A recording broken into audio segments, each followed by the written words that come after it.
All right, so Dave, here is your pro life hack number PV27J. How to make your vacuum cleaner filter last 50 times longer than normal. So all I've done is put about a 2 to 3 inch screw inside there with a couple of washers. All right, and nut bolted it down or put a nut on there, right? Handy dandy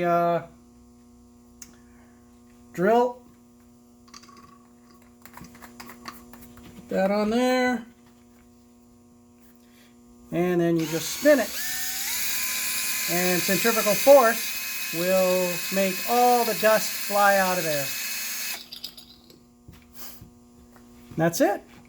Okay? Instead of spending $15 to $20 or whatever that these things cost to wherever your filter is made or sold, you can make it last 10 times longer. Anyways, life hack number PV27J.